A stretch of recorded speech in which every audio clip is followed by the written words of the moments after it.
반갑습니다. 사랑하고 축복합니다. 어린이날 수요 예배 영상으로 예배 드리겠습니다. 하나님 아버지, 예배 가운데 하나님의 임재가 충만하여 찬양과 기도, 말씀 전가하실 때 풍성한 은혜 받게 하여 주시옵소서. 예수 그리스도 이름으로 기도드립니다. 아멘. 찬송가 266장입니다. 찬송가 266장입니다. 주의 피로 이룬 샘물 참 깊고 넓도다. 구원하는 거신 능력 다 찬송할지라. 찬송하세 주의 보혈 그 샘에 지금 나아가 죄의 깊이 빠진 이 몸 그 피로 씻어 맑히네. 죄악 세상 이김으로 거룩한 길 가는 나의 마음 성전 삼고 주께서 계시네. 찬송하세 주의 보혈 그 샘에 지금 나아가 죄의 깊이 빠진 이 몸 그 피로 씻어 맑히네. 주 예수를 깊이 아는 놀라운 그 은혜 하늘나라 즐거움이 매일 새롭도다. 찬송하세 주의 보혈 그 샘에 지금 나아가 죄의 깊이 빠진 이 몸 그 피로 씻어 맑히네. 아멘. 찬송가 261장입니다. 찬송가 261장입니다. 이 세상의 모든 죄를 맑히시는 주의 보혈 성자 예수 거기한 피 찬송하고 찬송하세. 주님 앞을 멀리 떠나 길을 잃고 헤맬 때에 나의 뒤를 따라오사 친히 구원하셨도다. 흰 눈보다도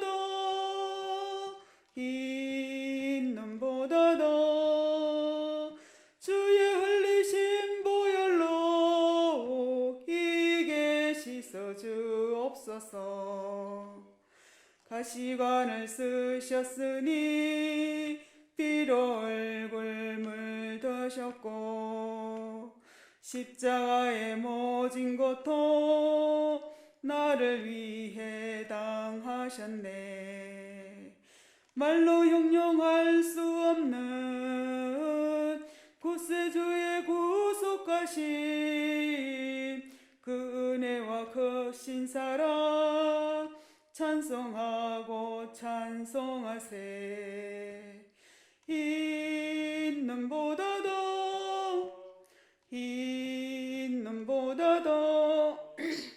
주의 흘리신 보혈로 희게 씻어 주옵소서. 아버지를 멀리 떠나 바른 길을 저버리고 여러 가지 죄악으로 주홍같이 되었으니 물 같은 것 가지고는 씻을 수가 아주 없네.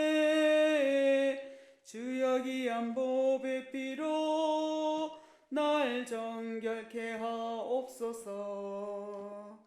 흰 눈보다도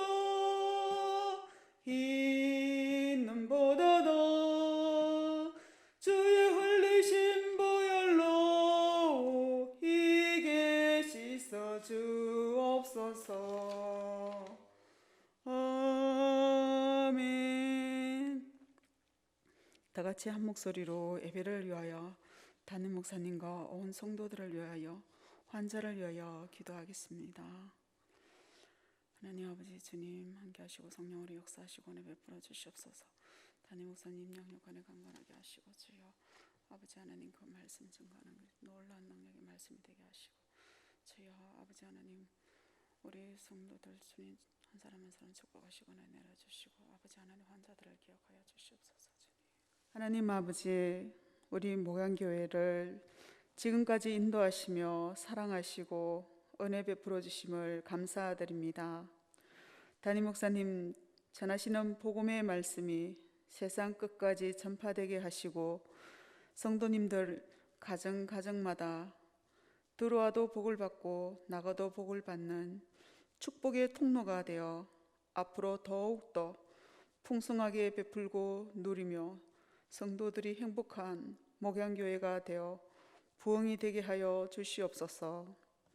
환자들을 일일이 성령의 능력으로 치유하여 주시옵소서.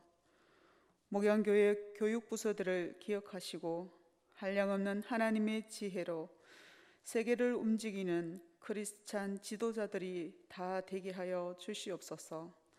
말씀 전하시는 박성현 목사님 하나님의 능력으로 강건하게 붙들어 주시고 말씀이 혼과 영과 관절을 찔러 쪼개어 믿음과 결부시키는 능력의 말씀이 되게 하여 주시옵소서. 마치는 시간까지 시종일관 주님께서 역사하여 주시옵고 우리를 죄에서 구원하신 예수 그리스도 이름으로 기도드립니다. 아멘. 이 시간 하나님께서 우리에게 주신 말씀은 사도행전 17장 10절에서 15절 말씀입니다. 사도행전 17장 10절에서 15절 말씀 제가 봉독하겠습니다. 밤에 형제들이 곧 바울과 실라를 베레아로 보내니 그들이 이르러 유대인의 회당에 들어가니라.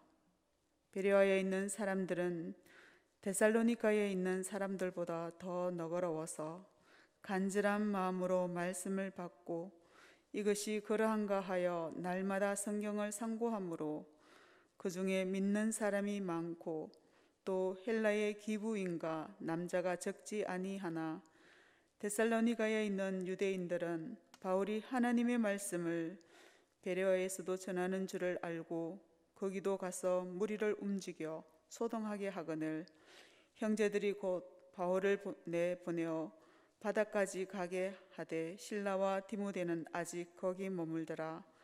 바울을 인도하는 사람들이 그를 데리고 아덴까지 이르러 그에게서 실라와 디모데를 자기에게로 속히 오게 하라는 명령을 받고 떠나니라.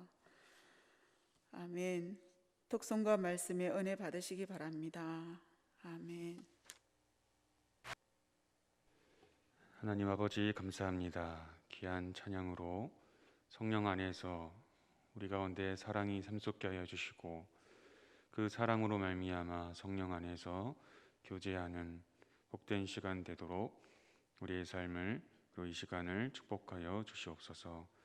성령으로 말미암아 성령의 내적 조명으로 하나님 말씀이 우리에게 밝게 알아지고 깨달아지는 복된 시간 되도록 인도하시옵소서. 예수 그리스도의 이름으로 기도드립니다. 아멘. 네, 오늘 본문이 있는 사도행전 17장은 사도 바울이 2차 선교 여행을 하고 있는 상황입니다. 사도행전 16장에서는 사도 바울이 유럽의 첫 관문인 빌립보를 지나서 그리고 17장에 데살로니가로 갔는데요. 데살로니가에서 유대인들이 바울을 심하게 박해했습니다. 아주 악질 유대 사람들을 만나서 그들의 위협에 의하여서 오늘 본문인 베레아 지역으로 이동했습니다. 데살로니가 지역에서도 그렇고 오늘 본문 베레아 지역에서도 그렇고 바울은 유대 회당에서 복음을 전했습니다. 바울은 랍비였기 때문에 이제 유대 회당에서 공식적으로 안식일 날 강론을 할 수 있었거든요. 그래서 데살로니가에서도 그렇고 베레아에서도 유대 회당에 가서 하나님 말씀을 그리고 복음을 전했습니다. 그런데 데살로니가와 베레아 두 회당에서 바울이 말씀을 전할 때 그 커다란 차이점이 있었습니다. 이제 유대인 회당에는 유대인들만 있는 것이 아니라 그 종교를 사모하는 소위 경건한 헬라인이라는 사람들이 있었는데요. 유대교로 개종을 할 수는 없지만 그 유대교의 하나님을 믿고 사모하는 사람들을 경건한 헬라인이라고 했습니다. 그래서 그 유대교 회당 안에는 유대인들도 있고 그리고 경건한 헬라인들도 이렇게 두 부류가 있는 것입니다. 그런데 데살로니가와 그리고 베레아의 두 회당에 바울이 복음을 전했을 때에 그 받아들이는 차이가 굉장히 컸어요. 데살로니가에서는 이 사람들이, 특히 유대인들이 거의 하나님 말씀을, 이 바울의 복음을 받아들이지 않았습니다. 그런데 베레아에서는 사람들이 아주 간절한 마음으로 그 말씀을 받아들이고 이것이 그러한가 이렇게 얘기하고 있거든요. 그래서 4절, 5절에 보면은 우리가 가지고 있는 개역 개정 성경에서는 유대 사람들 전부가 바울의 복음을 받아들이지 않은 것처럼 이야기하고 있습니다. 그런데 이제 표준세 번역이나 공동 번역에서는 몇몇 사람들은 믿었다라고 이렇게 얘기를 하고 있어요. 몇몇 사람들만요. 대부분의 유대인들은 바울의 그 복음 전함을 시기했습니다. 그래서 거리의 불량배들을 끌어모아 가지고 이제 바울 일행들을 쫓아냈습니다. 심지어는 베레아까지 쫓아가서 바울의 일행을 괴롭혔습니다. 그런데 베레아의 사람들은 어땠죠?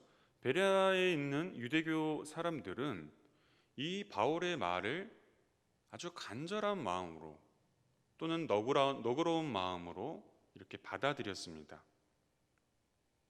그래서 다른 번역에 보니까 이 베레아 사람들은 데살로니가의 사람들보다 더 고결한 사람들이었다, 또는 마음이 탁 트인 사람들이었다, 이렇게 번역하기도 합니다. 바울이 어떻게 복음을 전했는지를 우리는 살펴보아야 하는데요. 바울이 선언하는 식으로 복음을 전하지 않았음을 우리는 먼저 생각해야 됩니다. 데살로니가에서 바울이 어떻게 복음을 전했는지를 보게 되면은 바울은 성경의 내용을 가지고 그 안에서 왜 예수라는 사람이 그리스도인지 해석하고 증명하였습니다.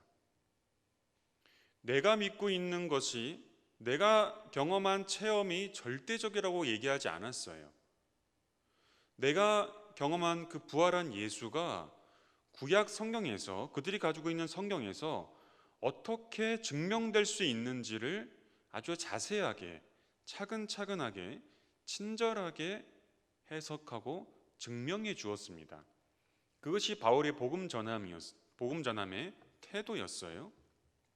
그런데 이렇게 바울이 그 복음을 전했을 때, 자기를 주장하지 않고 복음을 그렇게 전했을 때, 이 청자인 유대인들과 그리고 헬라인들은 어떻게 반응하였냐는 것이죠. 바울이 그렇게 친절하게 해석하고 증명하는 복음 전함을 했을 때에 여기서 말의 윤리가 한 가지 먼저 생각해 볼 게 있는데요. 베드로 사도는 이런 얘기를 했습니다. 베드로전서 4장 11절에 보면은 너희가 말을 하려면은 하나님의 말씀을 하는 것 같이 하라 그랬습니다. 하나님의 말씀처럼요. 자기 자의에 의해서 말하지 말고 하나님 말씀을 하는 것처럼 하라는 거예요. 그런데 실은 이렇게 생각하면은 이해하기가 쉽습니다. 예수님이 우리를 하나님의 자녀라 그랬거든요. 그래서 곧 하나님이라고 하셨습니다. 그래서 그런 의미에서는 우리가 말하는 것이 하나님의 말씀이 될 수 있습니다. 우리가 곧 하나님이라는 의미는 아닌데요. 우리가 하나님의 자녀라는, 혹 하나님의 대사라는 의미에서는 우리가 말하는 것이 하나님의 말씀입니다. 그래서 그 하나님 말씀은 더하거나 빼거나 함이 없이, 그리고 마태복음 5장의 말씀처럼은 옳다 하면 옳다라고 얘기하고 아니다 하면 아니다고 얘기해야 되는 것입니다. 그것이 예수님이 말씀하신 그리고 성경에서 말하는 말의 윤리입니다. 우리는 하나님들이기 때문에 있는 그대로를 드러내 주어야 해요. 내가 가진 것을, 내가 생각하는 것을 주장하면 안 됩니다. 그것이 진리라 할지라도요. 바울의 태도를 앞서 살펴보았죠. 본인이 그 강렬한 경험을 한 것을 아주 친절하게 해석하고 증명해 주었습니다. 그리고 그것을 강요하지 않았어요. 또 그것을 사람들이 공정하게 볼 수 있도록 던져준 것입니다. 이러한 바울의 복음 전함에 베레아 사람들은 아주 간절한 마음으로 말씀을 받아들였습니다. 우리가 가진 성경에서는 더 너그러웠다, 그러니까 데살로니가 사람들에 비해서 더 너그러웠다라고 얘기하고요. 말씀드렸다시피 같은 구절을 다른 번역에서는 그들은 더 고결한 사람들이었다 또는 마음이 트인 사람들이었다라고 말씀드렸죠. 무엇에 대한 태도였을까요? 말씀을 받아들이는 태도입니다. 바울이 열린 마음으로 그들에게 말씀을 전하자 또한 그들이 열린 마음으로 트인 마음으로 말씀을 그대로 받아들인 것입니다. 그리고 그 말씀을 받아들인다는 것은 그 말씀이 정말 그러한가 생각해 보는 것입니다.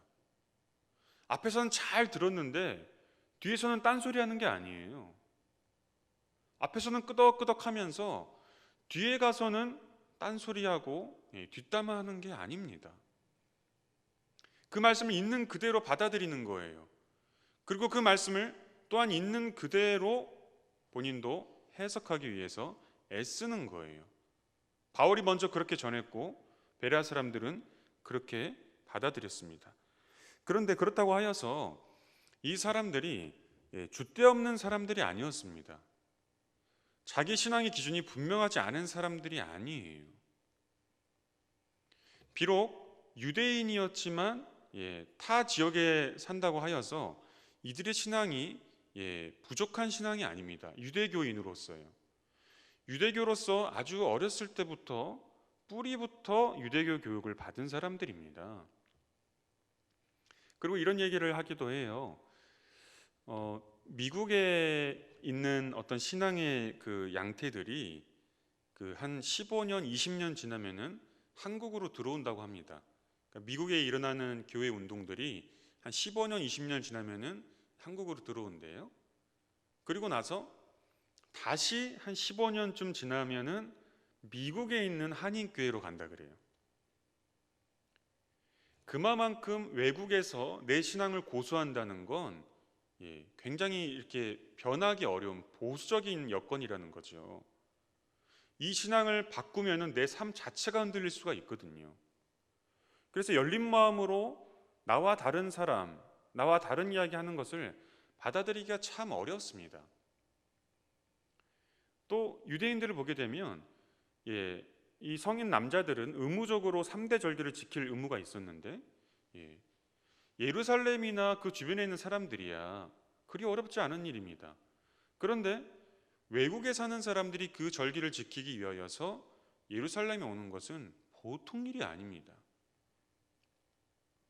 그만큼 간절한 마음과 철저한 삶의 기준이 신앙에 맞춰져 있었던 것이지요. 그런데 그런 그들이었는데 그들이 바울의 이야기를 어찌 보면 새로운 이야기를 그대로 받아들이는 거예요. 내가 가진 기준을 가지고 다른 사람의 말을 재단하지 않습니다. 그 말이 성경에 비추어 보았을 때 그리고 인간 마음, 하나님이 우리에게 주신 그 양심에 비추어 보았을 때 어긋나지 않는 거라면 받아들여 보는 것입니다. 그리고 이것이 정말 성경에 비추어 봤을 때 그러한가라고 생각해 보는 것이 대단히 중요합니다. 바울이 전한 복음이란 사도행전 17장 3절에 보면은 그리스도가 해를 받는 것에 대한 이야기였습니다. 그리고 그분이 죽은 자 가운데서 다시 살아나는 것을 증언하였고요. 또 내가 너에게 전하는 이 예수가 바로 그 그리스도라는 거예요. 구약 성경에서 메시아를 기다렸거든요. 메시아를 예언했거든요. 그리고 그 그리스도가 왜 우리가 믿고 있는 예수냐라는 것을 성경을 차근차근 짚어가면서 설득하고 증명하는 거죠. 바울은 자신의 복음을 강변하지 않았습니다. 주입시키려고 하지 않았습니다. 본인은 변하지 않는데 내가 옳다라고만 얘기하지 않았습니다. 내가 믿고 있는 바를 그들에게 주는 거예요. 바로 너희가 기다리던 그 메시아가 내가 지금 전하는 예수라는 거예요. 그들의 신앙을 무시하지 않았습니다. 내가 옛날에 유대교를 경험해 봤더니 그거는 틀린 거더라 라고 얘기하지 않습니다. 그들의 신앙에 더하여서 그래, 너희가 찾는 그것이 바로 내가 지금 전하는 예수다 라고 말하고 있는 것입니다. 내가 경험한 신앙이 하나님의 전부라고 얘기하는 것 자체가 굉장한 모순입니다. 하나님이 우리가 생각하고 오감을 갖고 우리가 체험하는 것에 갇혀 있는 분이라면, 그것이 전부라고 말할 수 있는 하나님이라면 그분은 하나님이 아닙니다. 그런 분은 하나님이 아닙니다. 하나님은 우리의 생각 속에 갇혀 있는 분이 아닙니다. 따라서 복음을 전할 때에도, 심지어 성경을 인용할 때에도 내가 알고 있는 것이 틀릴 수 있음을, 내가 아무리 강렬한 복음 체험을 했다 할지라도 내 경험은 굉장히 제한적임을, 그리고 그 경험한 하나님이 아무리 분명하더라도 그것은 마치 코끼리의 한 부분을 시각장애인이 만진 것과 같은 일부분임을 겸손히 인정해야 됩니다. 그러한 마음으로 복음을 전해야 합니다. 우리는 이 베레아 사람들과 같이, 그리고 사도 바울과 같이 이것이 정말 그러한가 라는 그 간절한 진리를 찾는 마음으로 성경을 보아야 하겠습니다. 그리고 진리를 갈망해야겠습니다. 성경에 이것이 정말 그러한가 라는 자세로 예수님과 동행했던 한 제자가 있습니다. 도마인데요. 도마는 공강복음에서는 전혀 주목받지 않습니다. 그냥 12제자의 이름으로서 한번 딱 언급될 뿐입니다. 그런데 요한복음에서는 유독 이렇게 부각되는 인물인데요. 요한복음에서 3차례 등장합니다. 요한복음 11장, 14장, 20장 이렇게 나오는데, 11장에 보면은 그 나사로의 부활 사건이 있는 이야기, 그 장이잖아요. 그때 그 디두모라고 하는 도마가 제자들에게 말합니다. 우리도 주와 함께 죽으러 가자 그럽니다. 맥락이 있죠. 나사로가 죽어갔습니다.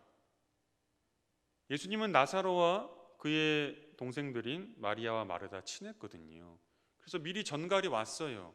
나사로가 많이 아픕니다. 그런데 예수님이 찾아가 보질 않네요. 당연히 찾아가야 되는데 찾아가질 않습니다. 그리고 나서 이미 나사로가 죽은 것을 아신 다음에 그 제자들을 함께 그 자리로 가자고 말씀하십니다. 그때 이 도마가 얘기하는 거죠. 뜬금없이 우리도 주와 함께 죽으러 가자 그럽니다. 여기서 주와 함께라고 했을 때 이제 헬라어를 번역하는 거에 따라 이게 달라졌는데요. 개역개정에서는 그 헬라어의 그에 해당하는 아우토스를 이제 예수님으로 했어요. 그리고 해석했는데 이게 좀 어색하단 말이에요. 갑자기 왜 예수님과 함께 죽으러 가자라는 게 좀 이상하단 말이에요. 그래서 이제 표준세 번역이나 공동 번역에서는 이제 나사로와 함께 죽음을 같이 경험하자, 그와 함께 생사를 같이 하자. 여기서 그는 나사로입니다. 그렇게 번역을 하고 있어요.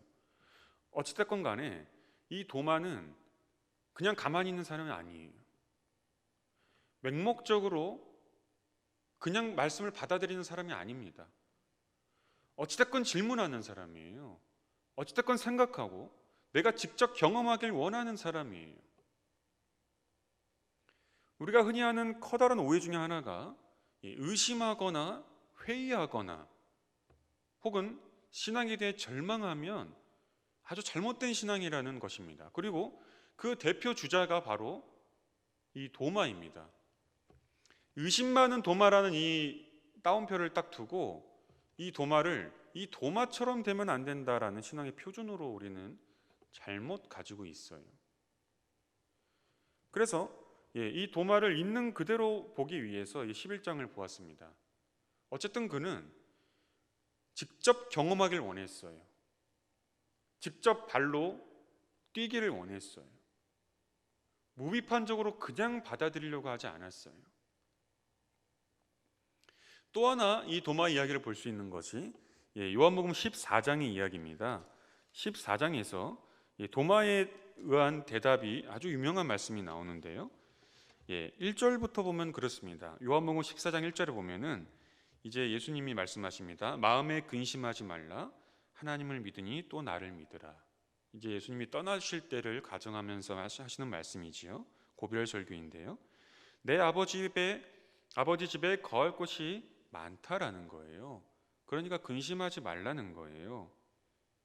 그러면서 내가 너희를 위하여서 거처를 예비하러 간다라는 거예요. 그래서 가서 너희를 위하여서 그 거처를 예비하면 내가 다시 와서 너희를 영접하겠다. 나 있는 곳에 너희도 있게 하겠다 그럽니다. 그러면서 내가 어디로 가는지 그 길을 너희가 안다 이렇게 말씀하세요. 그러니까 이 도마가 가만히 있질 않아요. 묻습니다. 주님, 주께서 어디로 가시는지 우리가 알지 못하는데 그 길을 우리가 어찌 알겠습니까? 질문하죠. 가만히 있지 않았어요. 질문했어요. 한국교회의 가장 위험한 그리고 우리의 신앙을 갉아먹는 암적인 요소가 있다면 그것은 생각하지 않는 신앙입니다. 생각을 하지 않는 거예요. 다른 말로 하면 질문하지도 의심하지도 않는 거예요. 실은 그것이 얼마나 어리석은 신앙인지는 인간관계를 통해서 보면 자명하게 압니다. 맹목적으로 무비판적으로 우리가 다른 사람의 말을 받아들일 때 우리는 사기당합니다. 큰 손해를 봅니다. 사람과 사람이 온전한 관계를 이루어 나간다는 것은 서로 간에 말을 통해서 많은 경험을 통하여서 서로 의심하기도 했다가 미워하기도 했다가 사랑하기도 했다가 회의하기도 했다가 그 사람에 대해 절망하기도 했다가 소위 그런 생사고락을 같이 하면서 희노애락을 사계절을 거치면서 경험하는 것이 쌓여서 관계가 형성되고 신뢰가 쌓이는 것은 당연한 일입니다. 그런데 우리가 하나님을 믿을 때 하나님과 관계를 맺을 때에 질문하지 않는다는 것, 의심하지 않는다는 것, 하나님이 계시는데 왜 우리의 삶은 이런 일들이 일어났는지 회의하지 않고 절망하지 않는다는 것, 또 그것을 통해서 우리와 함께 하시는 하나님을 사랑하지 않는다는 것은 우상을 섬김과 조금도 다르지 않습니다. 그것이 곧 우상 숭배라 해도 과언이 아닙니다. 생각하지 않는 신앙, 의심하지 않는 신앙은 신앙이 아닙니다. 믿음의 반대는 의심이 아니라 불신입니다. 맹목적으로 하나님 말씀을 받아들인 것은 불신이 될 수 있습니다. 굉장한 신뢰가 쌓여 있을 때 굳이 말하지 않아도 됩니다. 침묵으로 대화하면 됩니다. 그 공간 가운데 같이 있으면 됩니다. 정말 신뢰가 쌓였을 때는 그때는 도리어 말이 필요가 없는 거예요. 그것을 위하여서 서로 대화하고 의심하고 사랑하고 신뢰하는 것입니다. 도마는 진리에 대한 열망이 있었습니다. 그 길을 물었습니다. 그러니까 예수님이 대답하시지요. 내가 길이다. 내가 진리고 내가 생명이다. 7절에 보면 너희가 나를 알았더라면 내 아버지도 알았으리로다. 이제부터는 너희가 그를 알았고 또 보았다 그러십니다. 예수님 당신이 길이었고 예수님 당신을 보았을 때에 곧 하나님을 보는 거였어요. 예수님은 이미 우리 곁에 보이게 계시지 않습니다. 그러면 이 말씀을 어떻게 받아들여야 하냐면요, 우리가 교회 공동체를 이루었는데 그 교회 공동체 안에서 내 곁에 있는 사람이 바로 그리스도거든요. 지극히 작은 자가 바로 나라고 예수님 말씀하시거든요. 바로 내 옆에 있는 사람입니다. 그 사람을 통해서 우리가 길을 발견하지 못한다면, 그 사람과의 관계를 통하여서 하나님을 경험하지 못한다면 우리의 신앙은 굉장히 붕 떠버린 형이상학적인 신앙이 될 수밖에 없습니다. 체험하길 원하고 진리를 갈망했던 이 도마의 태도는 요한복음 20장에 더욱 분명해집니다. 예수님이 부활하셨는데 제자들은 예수님의 부활에 대해서 별로 신뢰하지 않았다고 복음서들은 기록하고 있어요. 그래서 한 번은 제자들이 다 모여 있었어요. 왜 모여 있었냐면 유대인들을 두려워한 거예요. 그래서 꽁꽁 집에 숨어 있는데 그들 가운데에 예수님이 짠 하고 나타나셨습니다. 그리고 평강이 있을지어다 하면서 성령을 받으라 말씀해 주십니다. 그런데 도마가 그 자리에 없었어요. 도마가 왜 없었을까요? 왜 없었는지 이야기는 안 나옵니다. 그런데 본문을 통하여서 분명히 알 수 있는 사실은 최소한 도마는 두려워하지 않았다는 거예요. 아니, 두려워했을지라도 밖에 나갔다는 거예요. 발로 뛰었다는 거예요. 직접 눈으로 보길 원했던 거예요. 그가 왜 나갔겠습니까? 잡히면 죽을 수도 있거든요. 십자가에 달린 사람들은 일반 범죄 가지고는 십자가에 달리지 않습니다. 사람을 죽여도 십자가에 달리지 않습니다. 정치적으로 위험이 되는 사람들만 십자가에 달거든요. 소위 우리가 조선시대에 말하는 구족을 멸하는 그러한 벌입니다. 본보기가 되는 거죠. 멸문지화 시켜버리는 것입니다. 예수님을 아주 지근거려서 따라다녔던 이 12제자가 딱 그 문중이죠. 걸리면 죽을 수 있습니다. 큰 화를 입을 수 있어요.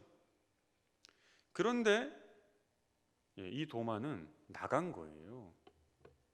그리고 돌아와서 제자들이 부활하신 주님이 우리에게 나타나셨다라고 하니까 이렇게 얘기하죠. 내가 그분의 못자국에 이 손가락을 넣어보지 않으면 나는 믿지 않겠다. 그 옆구리에 내 손을 이렇게 집어넣어 보지 않으면 나는 믿지 않겠다 그러거든요.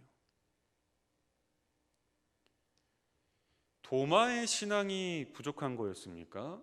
아니면 꽁꽁 숨어 있고 예수님의 부활을 시덥지 않게 받아들였던 이 다른 제자들이 믿음이 좋은 것입니까? 이들이 성령을 받았느냐 안 받았냐는 사실 별로 중요하지 않아요. 그 전에도 이미 성령은 그들과 함께 하세요. 결정적으로 사도행전 2장에 사명을 주시기 위해서 새로운 언어를 주시는 것뿐이죠. 이미 성령은 그들 가운데 함께 하십니다. 복음서 가운데 너무 많이 나와요. 성령을 안 받았다 말할 수가 없습니다.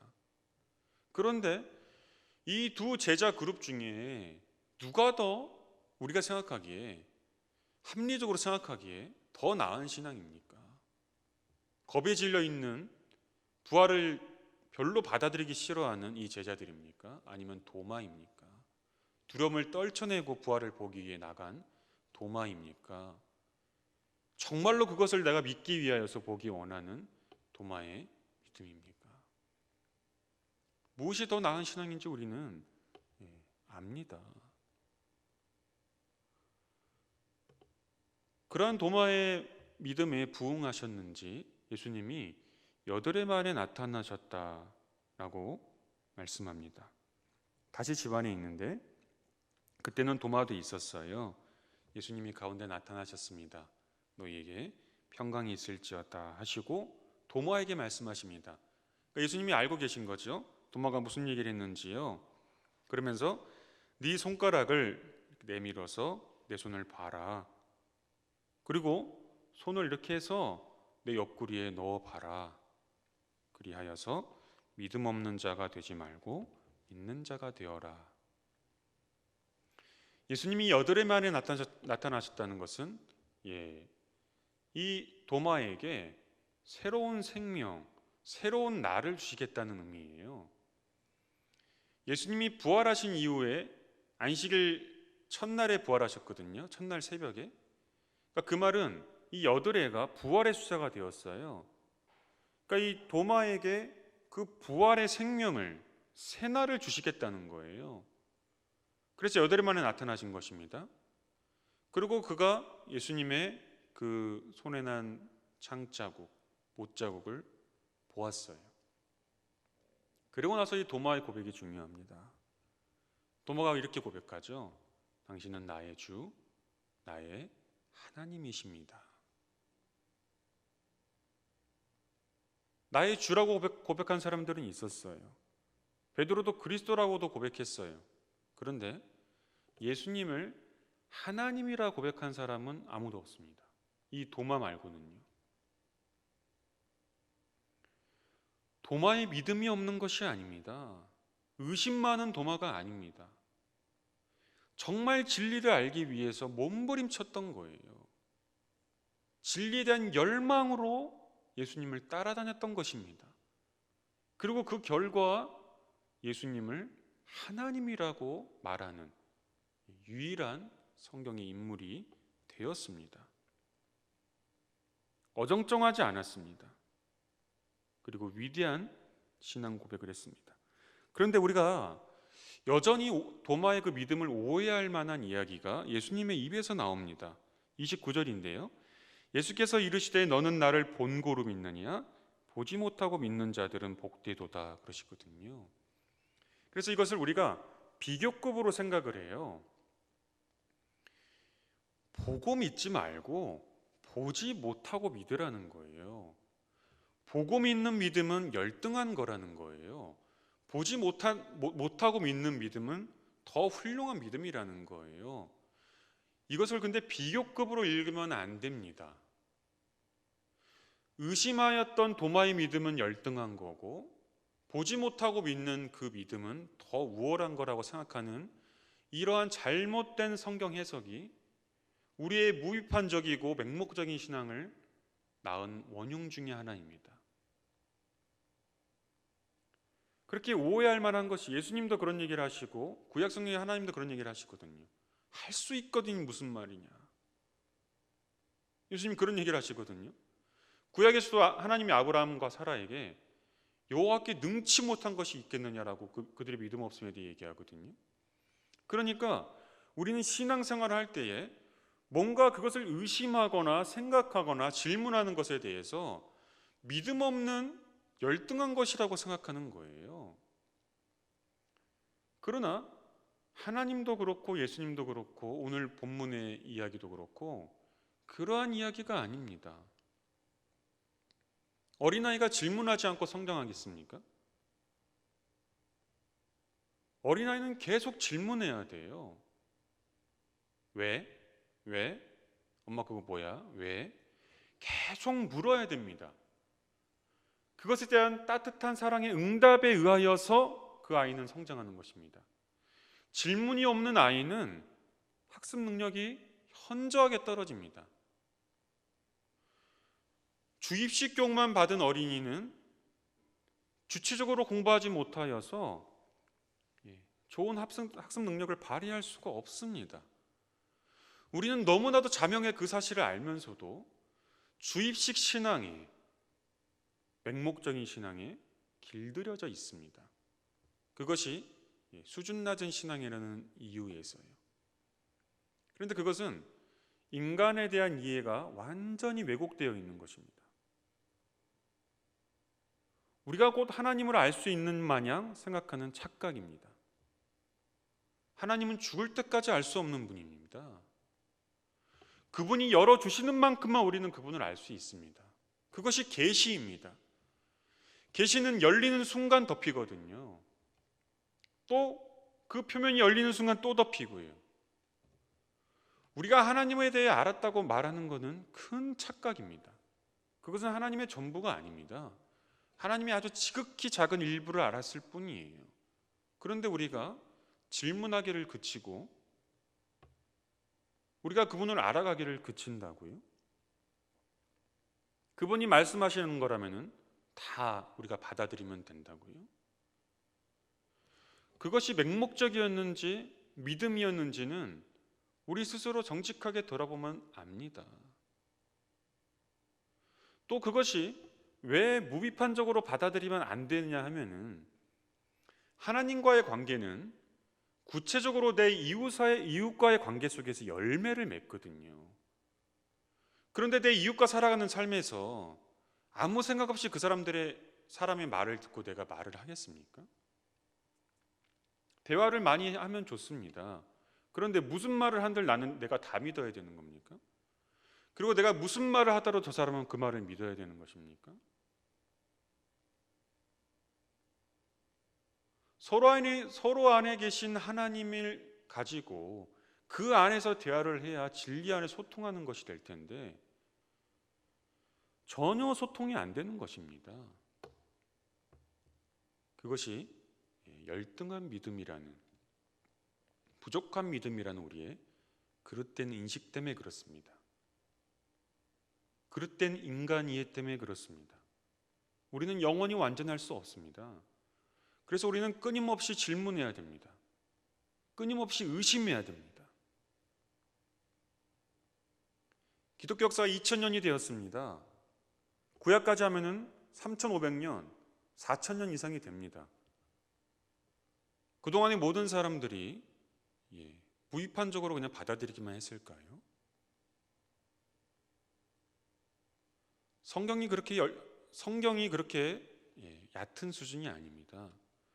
기독교 신앙이 그렇게 하등 종교가 아닙니다.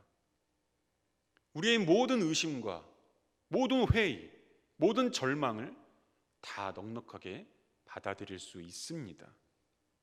그리고 그것을 통하여서만 우리는 맹목적인 신앙, 그 결과 우리의 삶과 신앙이 분리된 오롯이 탐욕만 남은 그 신앙으로 귀결되지 않을 수 있습니다. 그러한 비극으로 치닫지 않을 수 있습니다. 우리는 정말 하나님 말씀이, 그리고 저 사람 말이 정말로 그러한가? 이것이 정말로 그러한 것인가?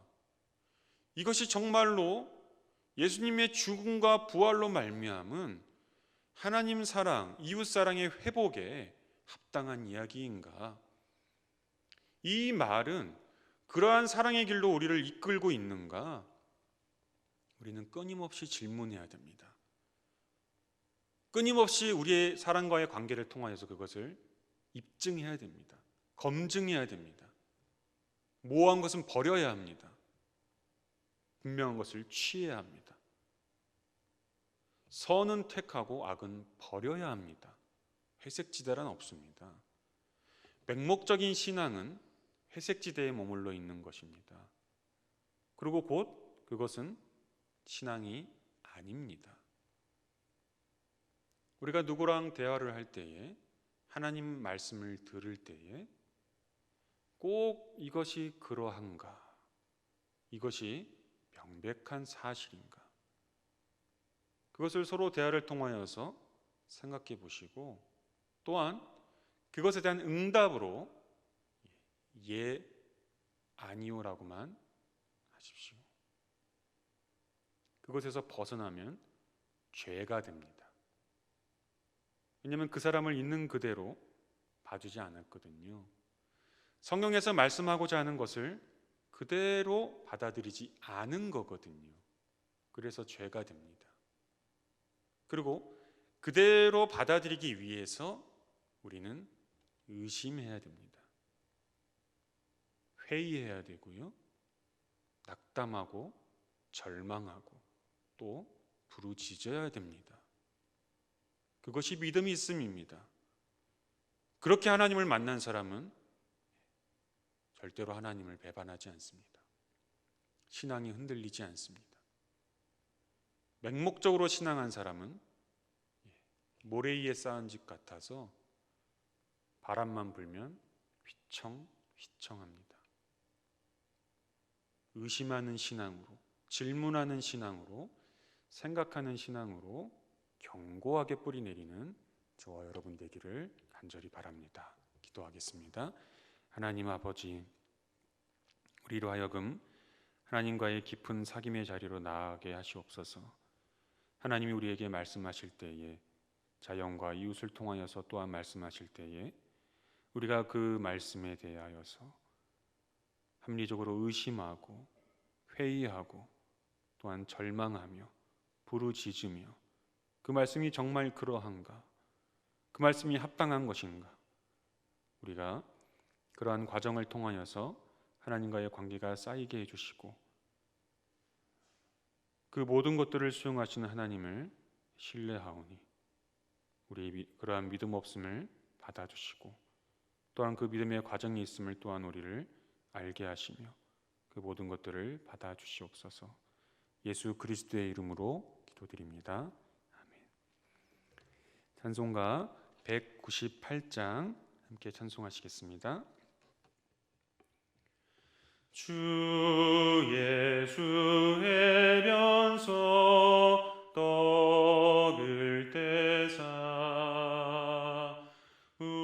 우리를 먹이어 주심같이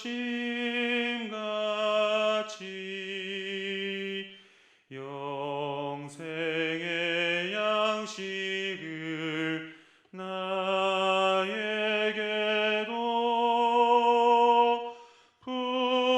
풍족히 나누어 주옵소서. 생명의 말씀인 나의 주여, 목말라 주님을 찾나이다.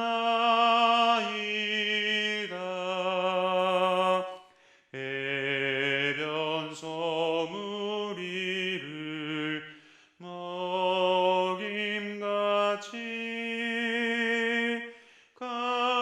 갈급한 내 심령 채우소서.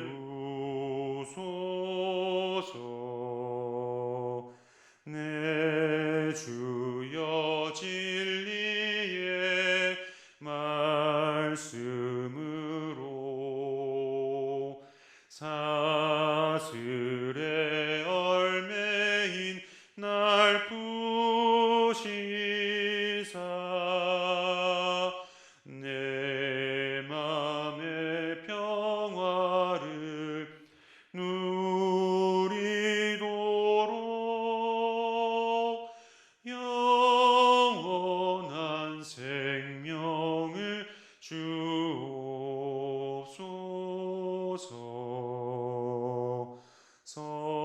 성령을 내 맘에 보내셔서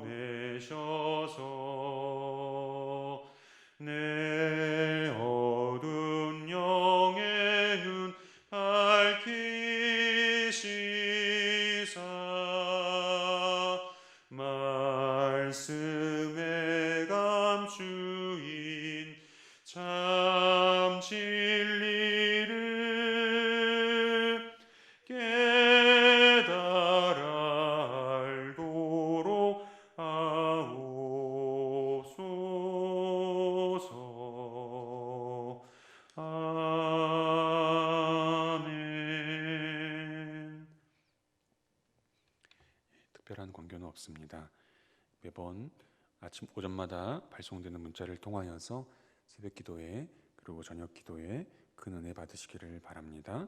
옆에 있는 사람과 함께 축복의 인사 나누겠습니다. 사랑합니다. 축복합니다. 주님이 여러분을 사랑하시며 품어주시며 안아주시는 줄 압니다. 제가 기도함으로 수요 기도에 마치도록 하겠습니다. 지금은 부활의 생명으로 우리를 새롭게 하시는 우리 주 예수 그리스도의 은혜와 하나님의 무한한 사랑과 성령 안에서 진리를 교통케 하시는 역사가 함께 예배한 모든 공동체의 머리 위에 한국 교회와 온 세계에 흩어져 있는 하나님의 교회 위에 이제로부터 영원토록 함께 하시기를 간절히 축원하옵나이다. 아멘.